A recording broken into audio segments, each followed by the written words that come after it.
Today on the newscast, 4 major stories that you need to know about unfolded this past weekend in the Middle East. From US B-52 bombers to Iran threatening to destroy Israeli cities. Get all the breaking details coming up.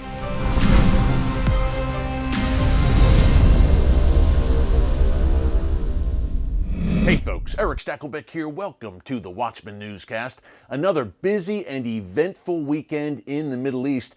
You know, we only stepped away here at the newscast for 2 days, Saturday and Sunday, and it seems that the entire region is on fire. Now, we've got 4 very important stories for you that you probably haven't heard very much about in the mainstream media. Surprise, surprise. But that is why we do what we do right here at the Watchman Newscast. So let's get into it. Number 1, a pair of US B-52 bombers flew over the Middle East this weekend in a show of force, sending a message to the Iranian regime. Now, this was the 4th such flyover in 2021 alone, and I believe the 7th dating back to late 2020. The past 2 flyovers have come under the Biden administration, but this time there was a very interesting twist on this Sunday, March 6th flyover.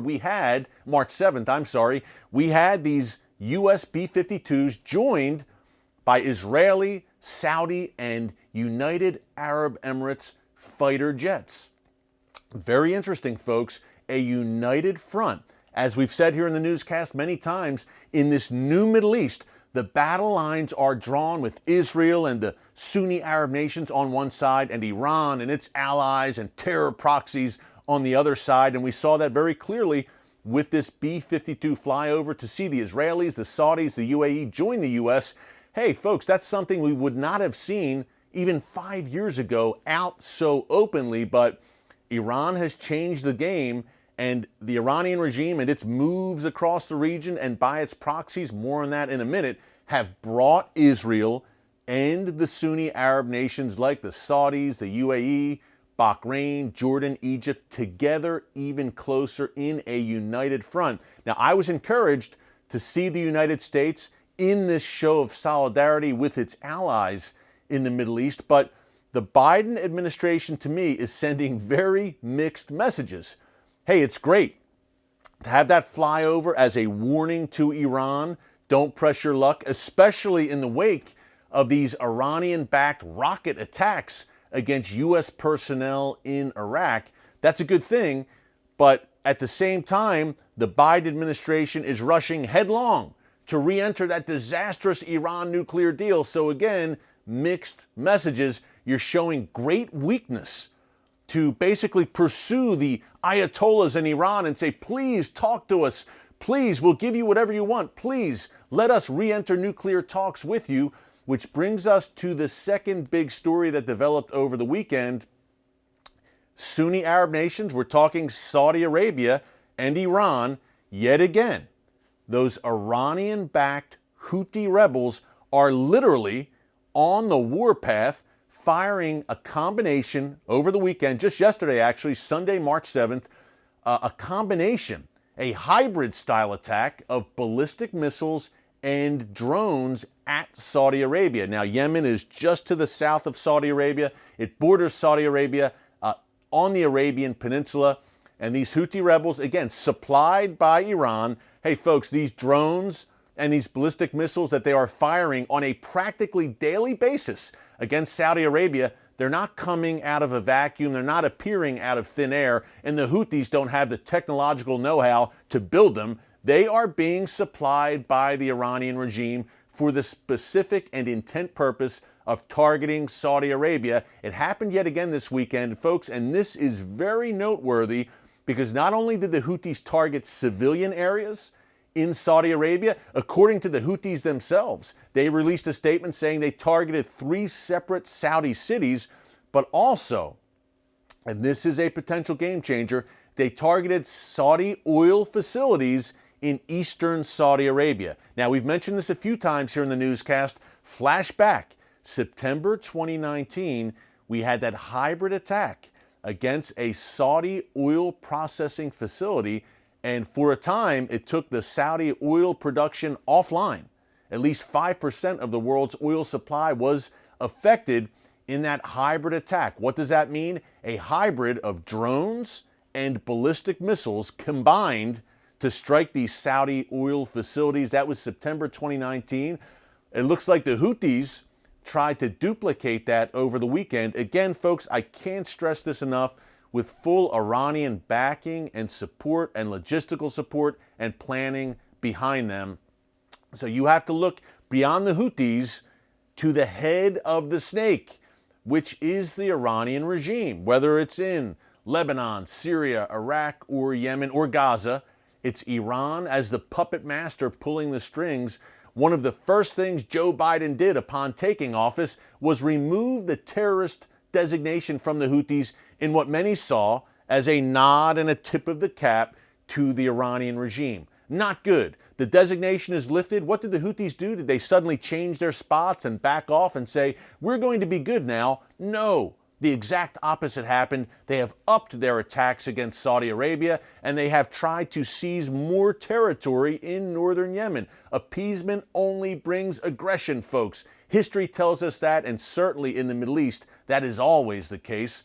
So those mixed messages, again, hey, we're flying B-52s over the region as a show of force to Iran, but at the same time, we are throwing you a bone, Iranian regime, and removing the terrorist designation from your good friends, the Houthis in Yemen.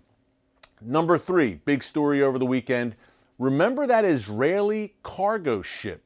The MV Helios Ray was the name of it. It was an Israeli-owned cargo ship, I should say, owned by a prominent Israeli businessman on February 26th, late last month. It was struck by an explosion. It looks like it may have been a mine or mines, plural, that caused this explosion on this Israeli cargo ship that was traveling in the Gulf of Oman.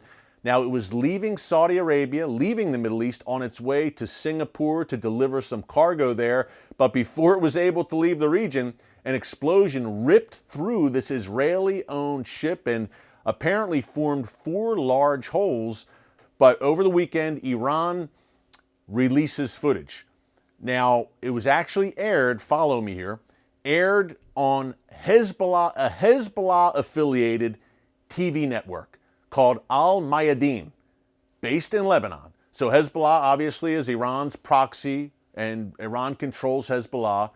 So the Iranian regime supplied this Hezbollah-linked TV network with footage of the cargo ship, of the Israeli cargo ship in the aftermath of the attack. The footage was taken by an Iranian drone. Iran supplied this TV network with the footage of the damage to this Israeli-owned cargo ship. And then Iran turns around and says, here's the footage, but we had nothing to do with it. Okay, it doesn't seem to add up. You took the drone footage. Why were your drones right there just after the impact of the explosion hitting this cargo ship? You supply the footage gleefully to this TV network, this Hezbollah TV network, and then you say, but hey, we had nothing to do with it. Move along, nothing to see here. This is the Iranian regime's MO. Always trying to avoid retaliation and trying to wipe their hands of their nefarious activities. That's why they act often through proxies like the Houthis and Hezbollah and Hamas and these Shia militias in Iraq who are very fond of firing rockets at U.S. personnel there. Last story real quick before we go. This one, folks, is pretty basic, but pretty important to my mind. Iran's defense minister, their top defense official, his equivalent would be the U.S. Secretary of Defense here in the United States, one of the leading officials in our administration. Well, this is a leading Iranian official, and he said, quote, if Israel, and I'm paraphrasing, but you'll get the gist of it, if Israel dares carry out any sort of attack against Iran, particularly against Iran's nuclear facilities, he said, and I quote, we will raze Tel Aviv and Haifa to the ground. We will destroy two of Israel's 3 largest cities. We will destroy Tel Aviv and Haifa. Now, before we go, I just want you to wrap your head around this. This is a top official in the Iranian regime threatening to destroy cities, and there is barely a blip in the global mainstream media. Call me crazy, I think it's kind of a big deal when a nation threatens to destroy cities in another nation. So we've got a lot going on right now in the world's most chaotic and pivotal region, the Middle East. The wars and rumors of wars continue, but folks, do not let them discourage you or get you down. Here at the Watchman Newscast, we like to close every day with words of encouragement. And I look today at the Gospel of Matthew when Jesus tells believers that we are the light of the world. There's so much darkness right now in the world, but we can truly be that light. We can shine a light to others and be an example of how to live in these troubled, perilous times that we are in right now. So take heart, be encouraged. God will never leave you or forsake you. And guess what? He's still on the throne. Thanks for joining us today here on the Watchman Newscast. Until tomorrow, God bless you. And remember, never hold your peace. Hey everyone, thanks for checking out the Watchman Newscast. If you enjoyed this episode and want to see more, make sure you go ahead and hit the like button, click subscribe, and tap the bell icon to turn on notifications for new Watchman Newscast episodes every weekday.